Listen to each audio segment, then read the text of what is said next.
मेवाड़ प्रवर्तक परम पूज्य श्री अंबालाल जी महाराज साहब, मेवाड़ संघ शिरोमणि परम पूज्य श्री सौभाग्य मुनि जी महाराज साहब, महाराष्ट्र प्रवर्तनी ज्ञान गंगोत्री गणेश परम पूज्य श्री प्रभाकर जी महाराज साहब, इन समस्त स्वर्गस्थ दिव्यस्थ आत्माओं के पांच चरणों में भावपूर्वक वंदन नमस्कार।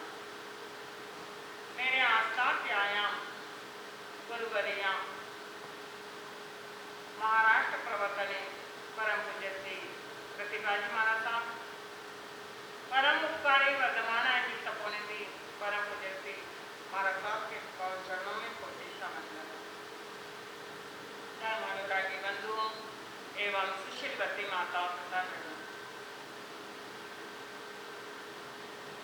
एक व्यक्ति अपने घर के बालकनी में खड़ा था। जोर से बाहर बारिश बरस रही थी। बाहर का वह दृश्य नजारा देख रहा था। देखते देखते उस व्यक्ति की नजर एक युवक पर पड़ी। इतनी मूसलाधार बारिश में कोई एक लड़का बाहर बारिश में एक बैठा हुआ है। बारिश में यह नजारा देखते हुए, उस युवक को देखते हुए उस व्यक्ति ने सोचा, इतनी बारिश में यह व्यक्ति अपना मुंह नीचे लटकाए हुए क्यों बैठा है। तुरंत अपने घर से नीचे आया और जहां पर वह युवक था वहां पर आया और उसे देखा। उसका मुंह अपने दोनों पैरों में लगाया हुआ, एकदम उसके चेहरे से लग रहा था ये व्यक्ति कितने टेंशन में है। उस समय तो उसने उस व्यक्ति ने कुछ नहीं कहा। उस लड़के को उसका हाथ पकड़ा और अपने घर के नीचे जो वहाँ पर जगह थी वहाँ पर लेकर के गए।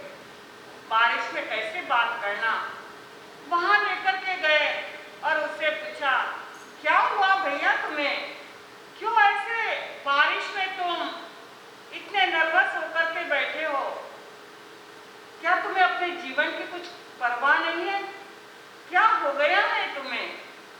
तब वह युवक कहता है, क्या जीवन, क्या जिंदगी, कैसे जीना, ऐसी कैसी क्या जिंदगी हो सकती है। बोलो भाई तुम्हें क्या हुआ है। क्या कहूँ अंकल, जिंदगी से पूरा मायूस हो गया हूँ, जीने की इच्छा ही नहीं हो रही है। बताओ तो सही तुम्हें क्या हुआ है, तुम्हारा समाधान मैं करूँगा।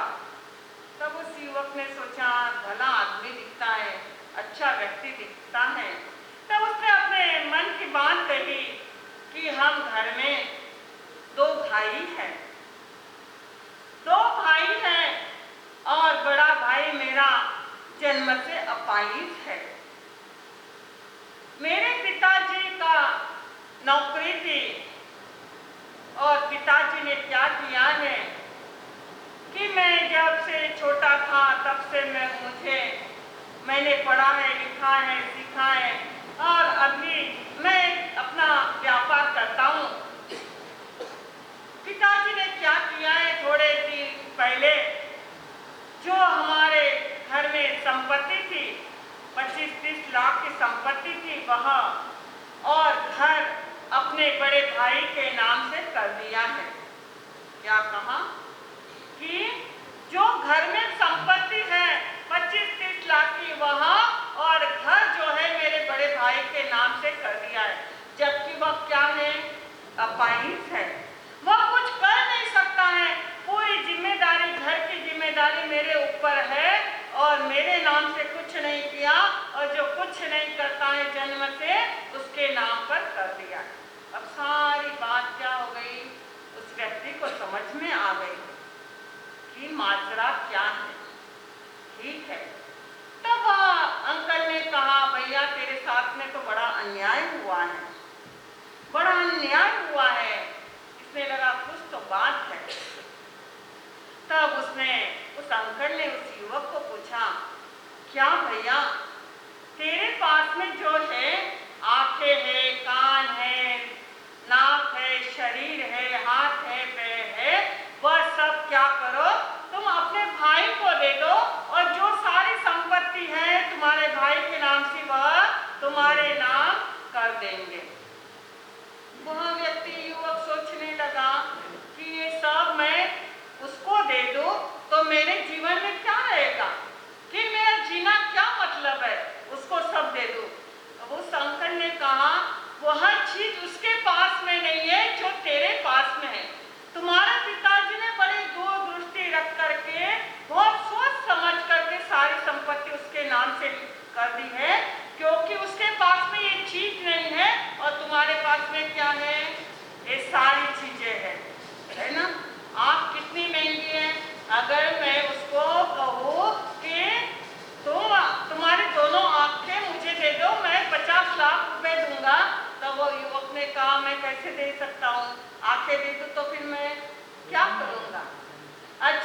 नहीं। तब जब ये अमूल्य चीज तुम्हारे पास में है तो तुम तो अपने जीवन में कुछ भी कर सकते हो, तुम कितना भी अपने जीवन में कमा सकते हो। और जो तुम्हारा भाई अपाहिज है वह क्या करेगा? कुछ नहीं, उसके नाम से है तो वह तुम्हारे ही पास में है, वह तुम्हारे पास में रहकर उसका भी ध्यान रखोगे और तुम परिवार का भी ध्यान रखोगे। ध्यान रखो अपने जीवन में, यही चीज हमें देखना है कि हमारे पास में भी कितनी कीमती चीजें हैं, है ना? हमें भी क्या मिला हुआ है? 5 इंद्रियां मिली या नहीं मिली? कौन सी इंद्रियां हैं? 5 बोलो। स्पर्शेंद्रिय, रसनेन्द्रिय, घ्राणेन्द्रिय, रसनेन्द्रिय, स्पर्शेंद्रिय, ये 5 इंद्रियां मिली हुई है। कितनी महंगी है? कितनी महंगी है ना? कोई अगर आपको कहे कि मैं करोड़ रुपए दे देता हूँ, आप क्या करो? आपकी आंखें दे दो तो देंगे? कौन देगा? कोई नहीं देगा। कितनी अमूल्य चीज हमारे पास में है कि भगवान ने कहा है इसकी कीमत करना जानो, जो हमें मिला हुआ है उसकी कीमत हमने कितनी की है, उसका युद्ध हमने कितना किया है। एक एक इंद्रिय हमारी मूल्यवान है, जो हमें मिली है वह एक इंद्रिय, बेंद्रिय, तेंद्रिय, चौरेंद्रिय जीवों को मिली है। कितनी मिली है? एक इंद्रिय जीव को क्या मिला है? एक ही इंद्रिया मिली है। कौन सी? स्पर्शेंद्रिय मिली है। बेंद्रिय को 2 इंद्रिया मिली है। कौन सी? थोड़ा सा रिवाइज कर लेंगे। रसनेन्द्रिय और स्पर्शेंद्रिय, शरीर मिला है और जीभ मिली है। तेंद्रिय को घ्राणेन्द्रिय और मिली है। हाँ, घ्राणेन्द्रिय एक ज्यादा मिली है। तेंद्रिय को 3, चौरेंद्रिय को 4 और पंचेंद्रिय को 5 मिली है। और उसमें तो हम सन्नी पंचेंद्रिय, हमें कितनी मिली है? 5 इंद्रियां मिली है, पर हमने उसका उपयोग कितना किया? एक बार क्या हुआ कि 2 संत थे, विहार कर रहे थे, पर क्या हुआ कि योग संयोग आयुष्य पूर्ण हुआ और एक संत का देवलोक हो गया। उनको चातुर्मास करना था। ना खा पी सकते, ना और उठ बैठ सकते हैं, ना कुछ अपने जीवन में कर सकते हैं, जिसको समझ शक्ति नहीं है। आप सभी को है ना समझ शक्ति? उसका हमें कितना उपयोग करना है? कर रहे हैं हम समझ शक्ति का उपयोग? चौमासी 14 आ रही है, हमको समझ में आ रहा है हमें क्या करना है उस दिन। देखते देखते 4 महीने निकल गए हैं, चौमासा भी अब खत्म होने के लिए आ गया है। हमको समझना है हमें अपने जीवन में क्या करना है, कितनी धर्म आराधना करनी है, क्या क्या करना है, ये हमें समझना है। समझ शक्ति, इसी के लिए हमें समझ शक्ति मिली हुई है। पहली शक्ति कौन सी? कम से कम 4 शक्ति के नाम हो जाते हैं। पहली है दर्शन शक्ति, दूसरी है श्रवण शक्ति, तीसरी है समझ शक्ति और चौथी है स्मरण शक्ति। मिली हुई है स्मरण शक्ति। याद रहता है या नहीं रहता है? याद रहता है। कल का प्रवचन मेरा याद है? हाँ, लोग भी बदल जाते, कुछ है क्या पूछे? कल का प्रवचन अच्छा, 8 दिन पहले का प्रवचन याद है? नहीं याद है। कितनी स्मरण शक्ति है। अभी आपने देखा था ना हमारे तीनों सतिया माँ सतिया जी का, स्मरण शक्ति है या नहीं है? कितनी हमारे भीतर में स्मरण शक्ति है। भगवान ने कहा है हमारी आत्मा को क्या हो सकता है? केवल ज्ञान भी हो सकता है। इतने हमारे भीतर में अनंत शक्ति है, इतना ज्ञान हमारे भीतर में है, पर हम कितनी याद रखते हैं? कल का प्रवचन भी और 8 दिन का पहले का प्रवचन भी हमें याद नहीं रहता है। स्मरण शक्ति है आपको। कौन सी स्मरण शक्ति है?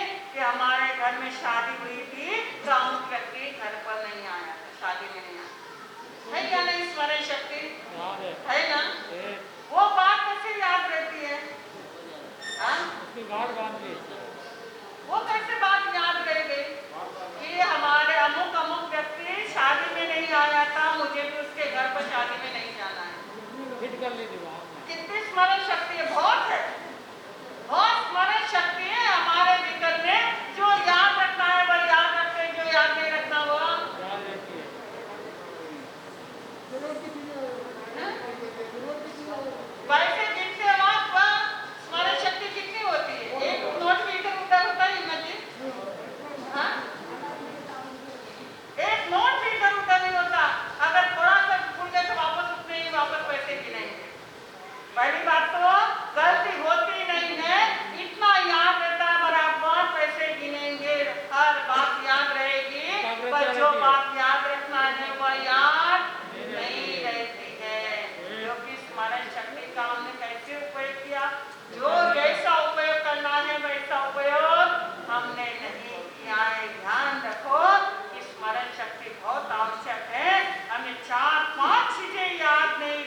आत्मा मोक्ष में नहीं जाती है तब तक हमारे जन्म मरण होते ही रहेंगे।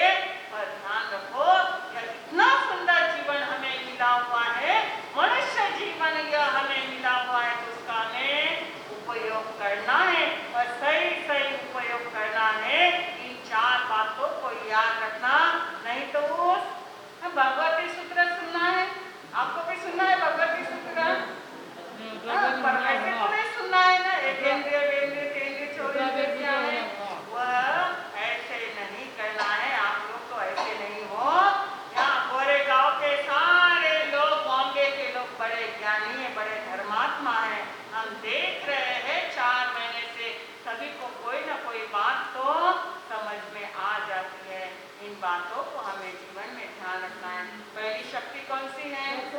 दर्शन शक्ति, दूसरी श्रवण शक्ति, तीसरी शक्ति समझ शक्ति और चौथी शक्ति स्मरण शक्ति। 4 शक्तियों को अपने जीवन में उतारना है और इसका सही से उपयोग करके इस जीवन को धन्य बनाना है। तो यह हमारा चातुर्मास करना क्या होगा? सार्थक होगा, सफल होगा। नहीं तो कितने यहाँ गोरेगांव में भवन में चातुर्मास होते हैं और वो भी याद नहीं होंगे कितने कितने चातुर्मास हुए है, याद है? चलो इतना तो याद है, पर चातुर्मास में क्या हुआ वो तो याद नहीं है। ध्यान रखो अपने जीवन में, बहुत अच्छा जीवन हमारा मिला हुआ है। अच्छी बातों को सेव करो और गलत बातों को कर दो, तो जीवन में आनंद ही आनंद होगा। बोले भगवान नवकार महामंत्र का जाप तो 25 घंटे का पूरा हुआ, पर महाराज साहब ने जब तक हम यहाँ पर रहेंगे तब तक क्या करना है? धर्म आराधना आपको भी करना है और हमको भी करवाना है। तो ये नवकार महामंत्र का जाप 12 घंटे का आज का जाप है। ख्याली लाल जी बड़ाला अंधेरी इनके यहाँ पर है, आप तो वहाँ पर पहुँचने का ध्यान रखें। जय आत्मानंद देवेंद्र शिवाचार्य, जय गुरु गणेश श्री, जय गुरु अम्बे सौभाग्य मदन कोमल रमेश, जय गुरु प्रेम गुरुराज विजय। अत्र विराजित प्रफुल्ल जी महासावादी ठाणा 8 के चरणों में सविधि तीर बार वंदन नमन। अत्र विराजित सभी सुश्रावक को सादर जय गुरु। आज सेवा के क्रम में विदोली संघ की सेवा गणपति भाई साहब के नेतृत्व में सभी पधारे, सभी का हार्दिक स्वागत है और अभिनंदन।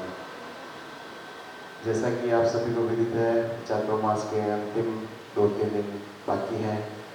15 तारीख को विदाई समारोह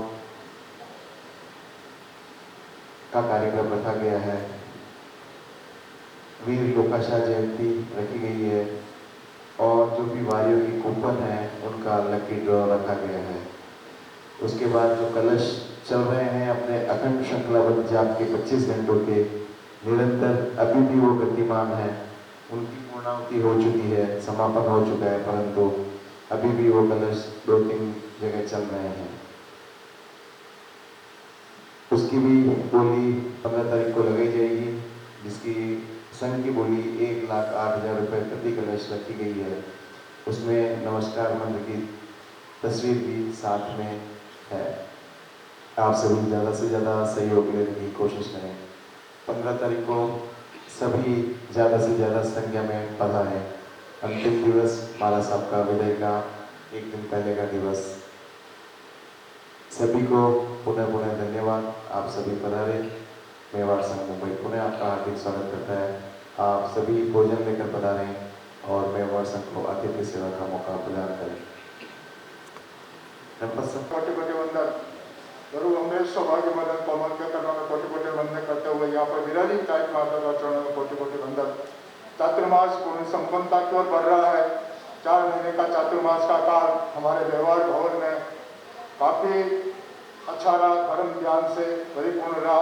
माँ सती जी ने काफी प्रयास किया कि हम अग्रसर हुए, धर्म की तरफ बढ़े, हमारे कदम निरंतर उस तरफ बढ़ते रहेगा, हमारा अंतिम लक्ष्य होता है। इसके साथ ही माँ से विनती करता हूँ कि आप चातुर्मास के पश्चात विचरण करते हुए हमारे विक्रोली क्षेत्र में अवश्य पधारें। कृपया करके इन क्षेत्रों का अछूता न रखें और कम से कम 7-8 दिन, आप 2 दिन आपका वह प्रवास प्रवास रहा, काफी अच्छा लगा।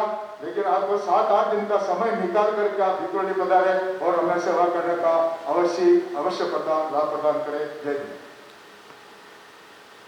गणपति भाई साहब, अब भी पचखान का समय। एक असम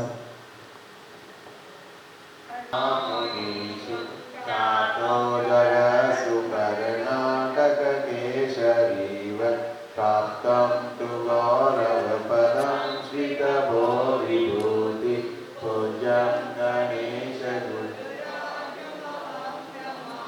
सकल सौख्यप्रदायकाय तुभ्यं नमः पतितपावन भावनाय पूज्यं गणेश नमो भविभवोदधितारणाय तुभ्यं नमः तुभ्यं नमः सकलशकाय पूज्यमहं नमामि तुभ्यं नमः करुणस्तोत्रसमुद्रकाय नमः अभयदानप्रदाय गुरुराजमहं नमामि तुभ्यं नमः विभुभ्यं नमः विषयभोगप्रहारकाय तुभ्यं नमः निरतज्ञानविमग्नकाय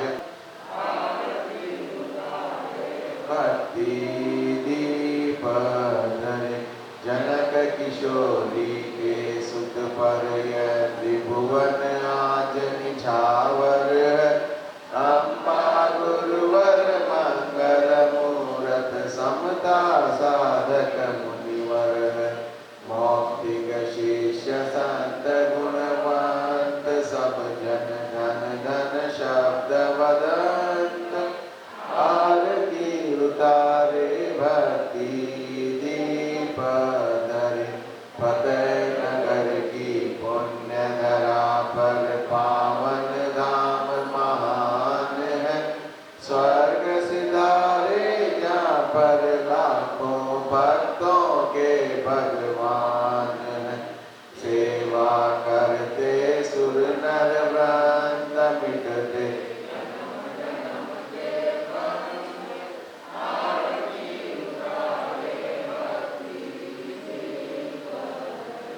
कीर्ति गंगना धारण करती दसों दिशाएं हर्षित है भक्त भ्रमर गुण कीर्तन विरचित यश चरणों में प्रतिपल वर्धित कुमुदानंद जय जय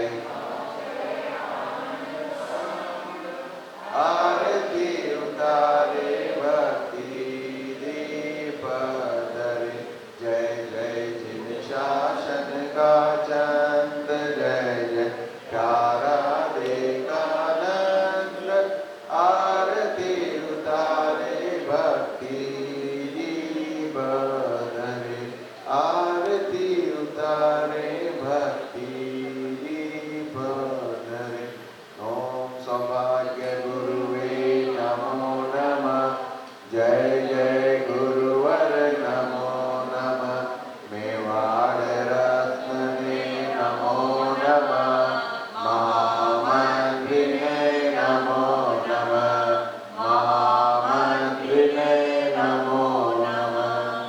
बोलिए कुछ प्रवर्तक 1000 मेवाड़ श्रोणी अंबालाल जी महाराज साहब की सामूहिक पचखान आदि संबंधी साधु जो उपलब्धि का ऊंचे नीचे तिथि वर्षे वैश्विकाष्टक का सबकी आज्ञा है। आज 11 नौका मंत्र गिनना आना प्रभु केवल सभी को दाना प्रमाण करें पचखान 10 बंदे पर निंदन करेंगे उसरे गुरुदेव की आज्ञा से गुरु जी महाराज साहब की आज्ञा से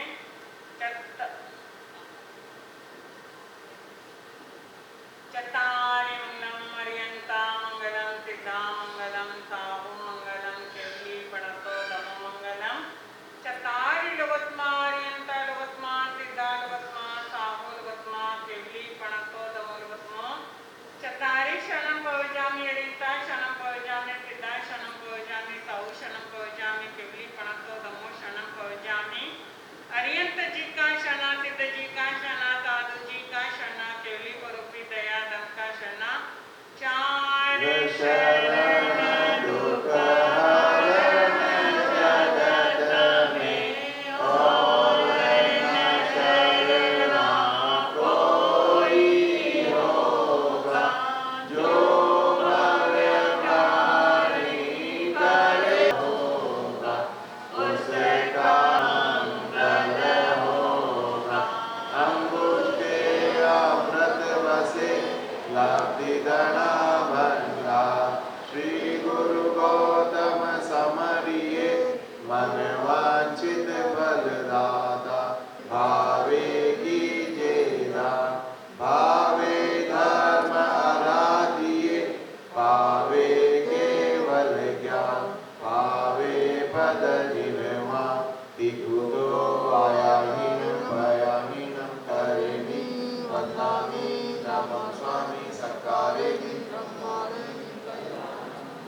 वाहिनीनम करेमी वंदना। परम पूज्य मिश्रीलाल जी महाराज साहब की, चरित्र चूड़ामणि जीवराज जी महाराज साहब की, मेवाड़ सिंह महामंत्री गुरुदेव सौभाग्य मदन मुनि जी महाराज साहब की, मेवाड़ भास्कर उप प्रवर्तक गुरुदेव कोमल मुनि जी महाराज साहब की, पूर्णी प्रेम उगमराज विजय की, विदर्भ सेनी मान कंवर जी महाराज साहब की, धैर्यशाली धीरज कंवर जी महाराज साहब की, महाराष्ट्र प्रवर्तनी ज्ञान गंगोत्री परम पूज्य श्री प्रभा कंवर जी महाराज साहब की, महाराष्ट्र प्रवर्तनी नौकार आराधिका परम पूज्य प्रतिभा जी महाराज साहब की, वर्तमान आइंबिल आराधिका तपोनिधि प्रफुल्ला जी महाराज साहब आदि थाना 8 की सभी चारित्र आत्माओं की आज के आध्यात्मिक आनंद की सादर जय जिनेंद्र साहब।